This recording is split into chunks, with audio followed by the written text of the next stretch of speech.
Hello ವಿದ್ಯಾರ್ಥಿಗಳೇ, ಎಜುಟೆಕ್ Karnataka YouTube channel ಸ್ವಾಗತ. ಹಾಗೆ ನಮ್ಮ ಚಾನಲ್ ಸಬ್ಸ್ಕ್ರೈಬ್ ಮಾಡ್ಕೊಳ್ಳಿ. ಸೊ ವಿದ್ಯಾರ್ಥಿಗಳೇ, ಒಂದು ಫಸ್ಟ್ ಆಪ್ಷನ್ರಲ್ಲಿ ಕಾಲೇಜ್ ಸಿಗುತ್ತಾ ಇಲ್ಲ. ಒಂದು 1 lakh ಅಬೋ ಸ್ಟೂಡೆಂಟ್ಸ್ ಆಗಿರ್ಬೋದು, 50,000 ಅಬೋ ಆಗಿರ್ಬೋದು, 150,000 ಆಗಿರ್ಬೋದು, 2 lakh 250,000 ರ್ಯಾಂಕಿಂಗ್ ಬಂದಿರೋ ಸ್ಟೂಡೆಂಟ್ಸ್ಗೆ ಈ ಥರ ಒಂದು ಫಸ್ಟ್ ಆಪ್ಷನ್ರಲ್ಲಿ ಕಾಲೇಜ್ ಸಿಗುತ್ತಾ ಇಲ್ಲ ಅಂತ ತುಂಬ ಜನರಿಗೆ ಹೆದರಿಕೆ ಇರುತ್ತೆ.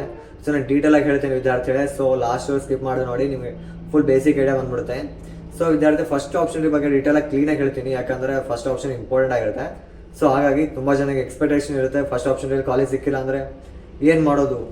ಸೊ ನನಗೆ ಕಾಲೇಜ್ ಸಿಕ್ಕಿಲ್ಲ, ನನಗೆ ಯಾವ ಥರ ಸೆಕೆಂಡ್ ಆಪ್ಷನ್ ಸಿಗುತ್ತಾ ಇಲ್ಲ. ಎಲ್ಲರೂ ನನ್ನ ಫ್ರೆಂಡ್ಸ್ಗೆಲ್ಲ ಫಸ್ಟ್ ಆಪ್ಷನಲ್ಲಿ ಕಾಲೇಜ್ ಸಿಕ್ಬಿಡುತ್ತೆ. ಯಾಕಂದರೆ KCET ರ್ಯಾಂಕ್ ಚೆನ್ನಾಗಿ ಬಂದಿರುತ್ತೆ, ಚೆನ್ನಾಗಿ ಕಟ್ ಆಫ್ನ ಒಂದು ಸೀಟ್ ಮ್ಯಾಟ್ರಿಕ್ಸ್ನ ಅನಲೈಸ್ ಮಾಡಿರ್ತಾರೆ. ಸೊ ಯಾವುದೊಂದು ಕಾಲೇಜಲ್ಲಿ ಸೀಟ್ ಸಿಗಿರುತ್ತೆ, ಬಟ್ ನಿಮ್ಗೆ ಅದು ಕೂಡ ಸಿಗ್ತಿರಂಗಿಲ್ಲ. ಸೊ ನಾನೇನು ತಪ್ಪು ಮಾಡಿದ್ದೀನಿ. ಸೊ ಈ ಥರ ಒಂದು ಗೊಂದಲ ಬಂದಿರುತ್ತೆ ವಿದ್ಯಾರ್ಥಿಗಳು ತುಂಬ ಜನಗೆ. ಸೊ ಡೀಟೇಲ್ ಆಗಿ ಹೇಳ್ತೀನಿ ವಿದ್ಯಾರ್ಥಿಗಳೇ. ಸೊ ನಿಮಗೆ ವೆರಿಫಿಕೇಷನ್ ಸ್ಲಿಪ್ಪಲ್ಲಿ ಪಾಸ್ವರ್ಡ್ ಅಂತ ಮೆನ್ಷನ್ ಮಾಡಿರ್ತಾರೆ, ಅದನ್ನ ಯೂಸ್ ಮಾಡಿಕೊಂಡು ನೀವು ಹೊಸ ಪಾಸ್ವರ್ಡ್ನ ಕ್ರಿಯೇಟ್ ಮಾಡ್ತೀರಾ. ಸೊ ಅವೆರಡು ಪಾಸ್ವರ್ಡ್ ಯೂಸ್ ಮಾಡಿಕೊಂಡು ಮೊಪಪ್ ರೌಂಡ್. ಸೊ ಫಸ್ಟ್ ಆಪ್ಷನ್ಗಿಂತ ಮೊದಲೇ ಒಂದು ಮಾಕ್ ಅಲಾಟ್ಮೆಂಟ್ ಅಂತ ಮಾಡ್ತಾರೆ, ಮಾಪಪ್ ಅಥವಾ ಮಾಕ್ ಅಲಾಟ್ಮೆಂಟ್ ಅಂತ ಮಾಡ್ತಾರೆ. ಸೊ ಅದರಲ್ಲಿ ಏನಾಗುತ್ತೆ, ಜಸ್ಟ್ ಪ್ರಾಕ್ಟೀಸ್ ಪರ್ಪಸ್ ಆಗಿ ಮಾಪಪ್ಗೆ ಅಂದರೆ ನಿಮಗೆ ಎಕ್ಸಾಂಪಲ್ ಯಾವ ಥರ ಒಂದು KCET ಪ್ರಾಸೆಸ್ ಇರುತ್ತೆ, ಯಾವ ಥರ ಕಾಲೇಜ್ನ ಆ್ಯಡ್ ಮಾಡ್ಬೇಕು ಅನ್ನೋದಕ್ಕೆ ಒಂದು ಎಕ್ಸಾಂಪಲ್ ತಿಳಿಸ್ತಾರೆ. ಸೊ ಅದ್ರ ಬಗ್ಗೆ ನೀವು ಟೆನ್ಷನ್ ಬೇಕಾಗಿಲ್ಲ, ನೀವು ಯಾವ ಥರ ಬೇಕಾದ್ರೆ ಆ್ಯಡ್ ಮಾಡೋದು, ಎಷ್ಟು ಹೆಂಗಾದ್ರೆ ಆ್ಯಡ್ ಮಾಡ್ಕೋಬೋದು, ಎಂಜಾಯ್ ಕೂಡ ಮಾಡ್ಕೋಬೋದು.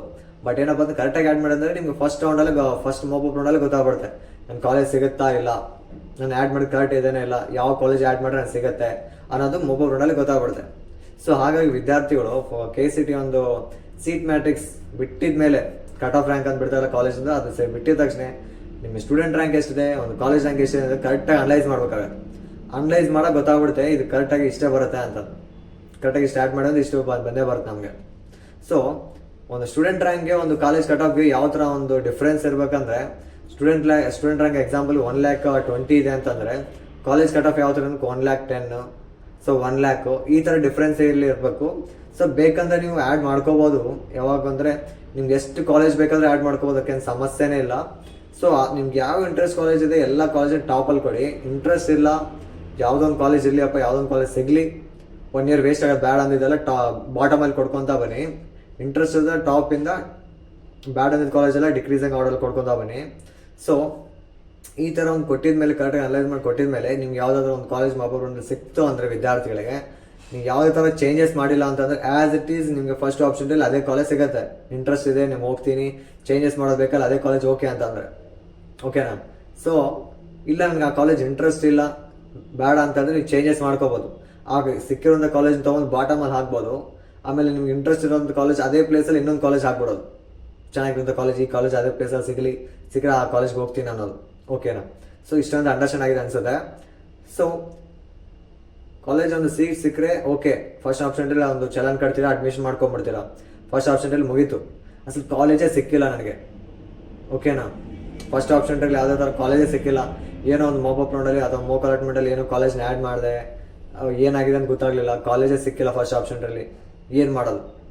ಸೊ ವಿದ್ಯಾರ್ಥಿಗಳೇ, ಏನು ಗೊಂದಲ ಪಡೋಕೆ ಹೋಗಬೇಡಿ. ಫಸ್ಟ್ ಆಪ್ಷನ್ಗೆ ಏನಿರುತ್ತಲ್ಲ, ಫಸ್ಟ್ ಆಪ್ಷನ್ಗೆ ಅಷ್ಟೇ ಅಲ್ಲ, ಸೆಕೆಂಡು, ಥರ್ಡು ಮತ್ತೆ ರೌಂಡ್ಸ್ ಇರ್ತವೆ. ಸೊ ಆ ರೌಂಡ್ಸಲ್ಲಿ ನಿಮಗೆ ಸೀಟ್ ಸಿಗುತ್ತೆ.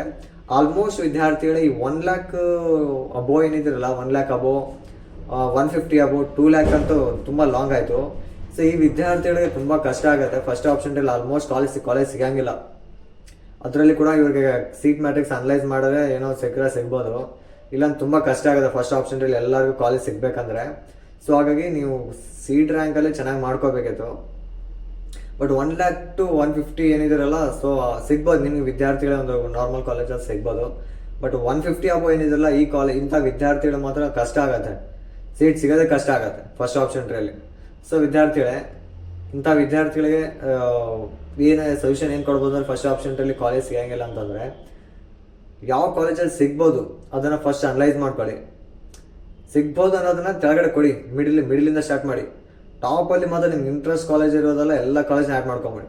ಮಿನಿಮಮ್ ಎಷ್ಟಿಲ್ಲ 150 ಕಾಲೇಜಸ್ ಅದು ಆ್ಯಡ್ ಮಾಡ್ಕೊಳ್ಳಿ ವಿದ್ಯಾರ್ಥಿ. 150 ಕಾಲೇಜ್ ಆ್ಯಡ್ ಮಾಡ್ಕೊಳ್ಳಿ.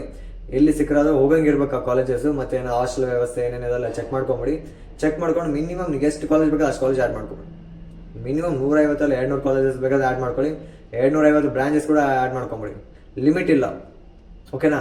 ಬಟ್ ಸಿಕ್ಕರೆ ಅಂತೂ ಆ ಕಾಲೇಜ್ಗೆ ಹೋಗೋ ಥರ ಇರ್ಬೇಕು ನೀವು. ಆ ಥರ ಇದ್ರೆ ಮಾತ್ರ ಒಂದು ಕಾಲೇಜ್ನ ಆ್ಯಡ್ ಮಾಡ್ಕೊಂಬಿಡಿ. ಓಕೆನಾ. ಸೊ ವಿದ್ಯಾರ್ಥಿ ಒಂದು ಸೆಕೆಂಡ್ ಆಪ್ಷನ್ ಎಂಟ್ರಿಯಲ್ಲಿ ಯಾವ ಥರ ಎಂಥ ವಿದ್ಯಾರ್ಥಿ ಪಾರ್ಟಿಸಿಪೇಟ್ ಮಾಡ್ಬೋದು, ಎಂಥ ವಿದ್ಯಾರ್ಥಿ ಕಾಲೇಜ್ ಸೀಟ್ ಸಿಗುತ್ತಾ ಅಂತ ನೆಕ್ಸ್ಟ್ ವಿಡಿಯೋದಲ್ಲಿ ತಿಳಿಸ್ತೀನಿ. ಥ್ಯಾಂಕ್ ಯು ವಿದ್ಯಾರ್ಥಿಗಳು.